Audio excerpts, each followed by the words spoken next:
باقی انٹرنیشنل جو میڈیا ہے اس کا بھی کام ہے کہ اس سارے معاملے کو ڈیفیوز کرے, اور جو بڑے بڑے پلیئرز ہیں وہ 5 بڑی پاورز ورلڈ وار 2 کے بعد, ان کا کام ہے کہ وہ فرنٹ سے لیڈ کریں. اس میں سب سے بڑی پاور جو یو ایس اے ہے, انہوں نے تو بالکل علیحدگی اختیار کر لی ہے.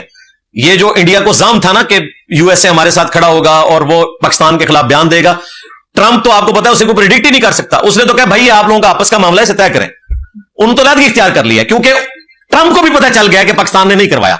اگر ذرا سی بھی کوئی حرکت کی ہوتی نا پاکستان نے, تو ٹرمپ نے ایک لمحے کا توقف بھی نہیں کرنا تھا اس قسم کا پاکستان کے خلاف بیان دینے کے اعتبار سے, کیونکہ یہاں ماشاءاللہ جو ہمارے سو کالڈ قسم کے محب وطن لوگ ہیں نا, وہ آلریڈی ٹرمپ کے ساتھ دوستیاں گاٹھے ہوئے ہیں. اور میں یہ آپ کو بتاؤں, یہ جتنے ڈیجیٹل بندر ہیں نا اس وقت, جو اس وقت انڈیا کا ساتھ دے رہے ہیں, یوٹیوبرز اور اپنے آپ کو صحافی کہتے ہیں, یہ پاکستان کے ساتھ غداری کر رہے ہیں. اس زمانے میں ساری اپوزیشن کھڑی ہو گئی تھی گورنمنٹ کے ساتھ. آج بھی اپوزیشن اپنے بیانات کے حد تک تو پاکستان کی فوج اور گورنمنٹ کے ساتھ کھڑی ہے, لیکن جو ان کے فرنٹ مین صحافی ہیں نا, جو بیانیاں بناتے ہیں, ٹھیک ہے, ان میں ایک جو سب سے بڑا وہ ایک جھوٹا انسان ہے, میں تو یقین کریں اس کی ویڈیوز بھی نہیں دیکھتا کیونکہ مجھ سے اتنا زیادہ جھوٹ سنا ہی نہیں جاتا. داڑھی رکھ کے وہ جھوٹ بولتا ہے مذہبی شکل اختیار کر کے. وہ ہمارے ایک بھائی ہیں یو ایس اے میں, حالانکہ ان کی بھی ہمدردیاں جو اسی جماعت کے ساتھ ہیں, باسط ندیم صاحب, انہوں نے ایک ولاگ بنایا تو میں نے مجبوراً اس میں جب اس کے کلپ دیکھے اس بھگوڑے کے, وہ بھگوڑا میں اس لحاظ سے کہہ رہا ہوں کہ مجھ سے بھاگا ہوا ہے, میرے پہ الزام لگا کے بھاگ گیا تھا, میں اس کے پیچھے پہنچا ہوں, اس کی ساری شرطیں مانی ہے کہ پرانی ویڈیوز پہ بھی بات کر لے, وہ ابھی تک بھگوڑا ہے. پاکستان سے جو بھگوڑا ہے میں اس کی بات نہیں کر رہا, وہ اس کا اور پاکستان کا معاملہ ہے, مجھ سے بھگوڑا ہوا ہے. وہ تو انڈیا کی زبان بول رہا ہے, وہ تو ہر معاملے میں انڈیا کو سپورٹ کر رہا ہے. ایون جو خان صاحب کے دور میں ڈسیزن ہوئے تھے ان کو بھی وہ کرٹیسائز کر رہا ہے, اور وہ بھی آرمی کے کھاتے میں ڈال رہا ہے, جس پہ اس زمانے میں اس نے فخر کیا ہوا تھا. تو اس قسم کے جو ڈیجیٹل بندر ہے نا جی, یہ اس قابل بھی نہیں کہ میں ان کا نام بھی لوں یا ان کی اس جماعت کا نام لوں جس کے فرنٹ مین بنے ہوئے ہیں, حالانکہ جماعت ان سے جان چھڑا رہی ہے. اور میں آپ کو بتاؤں یہ اپنے لیڈر کے لیے زیادہ مشکلات کھڑی کر رہے ہیں, کیونکہ اس مشکل وقت میں پاکستان تو انشاءاللہ نکل جائے گا اس مشکل سے.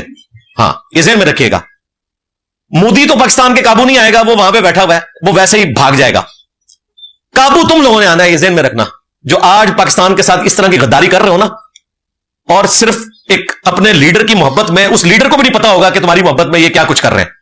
جس طرح حضرت علی کی محبت میں غلو کر کے عبداللہ ابن سبا نے ایک غلط عقیدہ ان کی طرف منسوب کیا, اور بعد میں حضرت علی نے ہی عبداللہ ابن سبا کو قتل کروایا تھا, اس غالی کو جو علی اللہ کہتا تھا, نعوذ باللہ. تو یہ جو یوٹیوبرز ہیں یہ اپنے ڈالرز پکے کرنے کے لیے اس قسم کی حرکتیں کر رہے ہیں. اور میں نے ایک چیز پریڈکٹ کی تھی, اور وہ میری کرامت اللہ کی طرف سے ظاہر ہوگی. میں نے کہا تھا یہ کبھی نہیں چاہیں گے کہ یہ لیڈر جیل سے باہر نکلے, اور وہ بات صحیح ہوئی ہے. کل میں اس کا ولاگ کا وہ حصہ دیکھ رہا تھا, اس میں اس نے پتا کیا بولا کہ آپ نے پکڑ تو لیا ہے اس کو, آپ بتائیں چھوڑیں گے کیسے.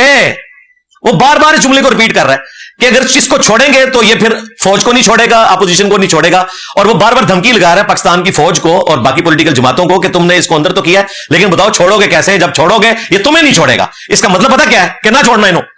ہاں, تو اور کیا مطلب ہے. اور اس نے 3 دفعہ یہ جملہ ریپیٹ کیا, اس میں پکڑ تو لیا ہے, اب چھوڑو گے کیسے. چھوڑ نہیں سکتے اب, کیونکہ تمہیں پتا ہے کہ اس کو چھوڑا تو یہ تمہیں نہیں چھوڑے گا. یعنی وہ کہہ رہے ہیں کہ اس کو چھوڑا تو میرے ڈالر گئے, ہاں تو نہ چھوڑیو انہوں.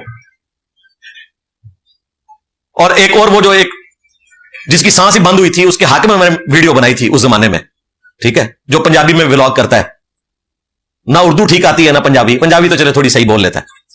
تو وہ بھی نہیں چاہے گا کہ اس کے ڈالرز ختم ہو, یہ سب چاہیں گے کہ لیڈر اندر رہے, ہمارے ڈالرز پکے رہے. تو یہ تو حرکتیں کر کے سائڈ پہ ہو جائیں گے. تکلیف آج ایک بندہ ہی کاٹ رہا ہے, اس کی بیوی کاٹ رہی ہے, وہ 2 ہی جیل میں, باقی سارے باہر ہیں. اور اوپر سے یہ جو آئے دن مذہبی ٹچ لگاتے رہتے ہیں. ابھی تو وہ ڈاکٹر عارف الوی صاحب کی بھی ویڈیو آئی ہے, میں نے اس پہ آج بولنا تھا, لیکن میں نے جب پوری ویڈیو دیکھی ہے میں نے کہا میں انتظار کروں, شاید کوئی ڈاکٹر صاحب کا کوئی اچھا بیان آ جائے, اگلے ہفتے تک وہ توبہ کر لیں تاکہ وہ زیادہ ہنگامہ کھڑا نہ ہو. ڈاکٹر صاحب سے میں ذاتی طور پہ ایک عقیدت رکھتا ہوں, ان کا تعلق جماعت اسلامی سے ہے اور ماشاءاللہ دیندار آدمی ہیں. اپنے ہاسپٹل میں وہ تفہیم القرآن سے درس دیتے رہے ہیں. جب وہ پریزیڈنٹ تھے ڈاکٹر عارف الوی صاحب, وہ پی ٹی وی کے اوپر درس دیا کرتے تھے, اچھا خاصا دین جانتے ہیں. میں سمجھتا ہوں پاکستان کی ہسٹری میں جتنے پریزیڈنٹ آئے ہیں ان میں سب سے زیادہ دین کا اگر نالج کسی بندے کے پاس ہے تو وہ ہمارے یہ پریزیڈنٹ صاحب تھے. لیکن پتہ نہیں وہی مذہبی ٹچ, اسلامک ٹچ, وہ ٹچ کیا ہوتا ہے, ٹچ لگ جاتا ہے ان کو, پھر وہ بات کرتے کرتے وہ کیا سے کیا بات بن گئی. پہلے جو ان کی ویڈیو آئی تھی وہ تھوڑی آؤٹ آف کانٹیکسٹ تھی, پھر میں نے پوری ویڈیو دیکھی, اس میں ان کو کافی حد تک بینیفٹ آف ڈاؤٹ دیا جا سکتا ہے. الفاظ کا چناؤ ان کا بہتر نہیں تھا, لیکن میں پھر بھی انتظار کروں گا کہ عین ممکن ہے کہ وہ اس سے بھی بیک فٹ پہ جائے, اور اگر کوئی اس طرح کی ایکٹیویٹی نہ ہوئی تو انشاءاللہ پھر میں نیکسٹ سنڈے کو اس کو ٹاپک بناؤں گا. اس سے پہلے بھی آپ دیکھ لیں, وہ اعجاز چودھری صاحب دیندار آدمی, جماعت اسلامی سے تعلق تھا ان کا بھی پہلے, اس جماعت میں آنے سے پہلے. ان کے سامنے ایک بچہ کہہ رہا ہے جی دنیا کے سب سے خوش نصیب ماں باپ جو ہے وہ سیدنا عبداللہ رضی اللہ تعالیٰ عنہ اور سیدہ آمنہ رضی اللہ تعالیٰ عنہا وسلام اللہ علیہا وعلیہم السلام, اور اس کے بعد جو ہے ہمارے لیڈر صاحب کے, ہمارے مہاتما صاحب کے جو ماں باپ ہیں یہ ہیں, اور وہ دیندار بندے سارے سن رہے ہیں. اور یہ تو پنجاب تھا, بچت ہوگی. کے پی میں تو آپ کو پتا ہے وہ بندے ہی انہوں نے قتل کر دیا تھا, جس نے نبیوں کے ساتھ ملا دیا تھا اسی مہاتما صاحب کو. تو پتہ ہے پشتون تو اس معاملے میں بہت سخت ہے, انہوں نے اس بندے کو وہیں پہ قتل کر دیا تھا ایکسٹرا جوڈیشل طریقے سے. غلط ہوا, اس طرح قتل نہیں کرنا چاہیے, توبہ کروانی چاہیے, ٹھیک ہے وہ اپنی زندگی گزارے. لیکن میں آپ کو بتا رہا ہوں یہ جو اسلامک ٹچ ہیں, مذہبی ٹچ, یہ کتنے خطرناک ہوتے ہیں. ان کے پیچھے چونکہ اخلاص نہیں ہوتا, یہ ٹچ ہوتے ہیں اپنا ووٹ بینک پکا کرنے کے لیے, پھر اس طرح کی مس ہینڈلنگ آپ سے ہوتی ہے. تو ان لوگوں سے بھی آپ ہوشیار رہا کریں, چاہے وہ مذہبی ٹچ لگا رہے ہوں یا وہ اپنے پولیٹیکل گینز کی خاطر پاکستان کا نقصان کر رہے ہوں. میں نے پہلے بھی کہا ہے کہ سب سے پہلے ہمارے لیے ہے اسلام, ہمارا ایمان, اس کے بعد پاکستان, اور پھر اس کے بعد کوئی ہمارا پولیٹیکل لیڈر ہے. کیونکہ یہ سارے پولیٹیکل لیڈر اسی وقت تک اپنی یہ ساری عیاشیاں کر سکتے ہیں یا یہ ساری فیسلٹیز اویل کر سکتے ہیں, سارا فیم اویل کر سکتے ہیں جب تک پاکستان موجود ہے. اور پاکستان کے لیے بائنڈنگ فورس جو ہے وہ ہمارا ریلیجن ہے. یہ ہماری جو قومی ریاست ہے وہ اسلام کی بنیاد کے اوپر ہے کہ دو قومی نظریہ, مسلم اور ہندو, دو قومیں یہاں آباد ہیں. لیکن اس کا یہ مطلب نہیں ہے کہ پاکستان میں جو ہندو ہیں ہم نے ان کو قتل کر دینا ہے, نہیں. وہ 11 اگست کی تقریر ہے محمد علی جناح رحمہ اللہ کی, بانی پاکستان کی, کہ آپ آزاد ہیں اس ملک میں, اپنے مندروں میں جا سکتے ہیں, اپنے چرچز میں جا سکتے ہیں, اپنی مساجد میں جا سکتے ہیں, اپنی عبادت گاہوں میں جا سکتے ہیں.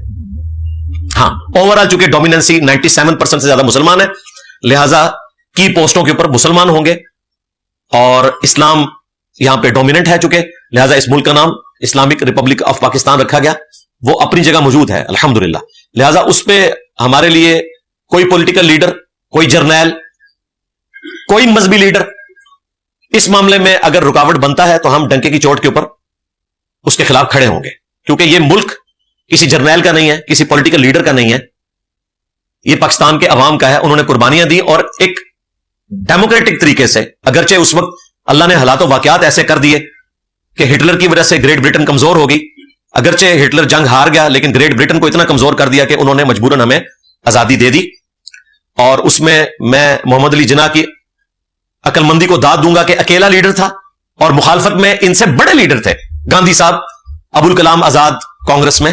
ان کی کوشش یہ تھی کہ یہ ملک صرف آزاد ہو گریٹ برٹن سے, لیکن ایک ملک رہے.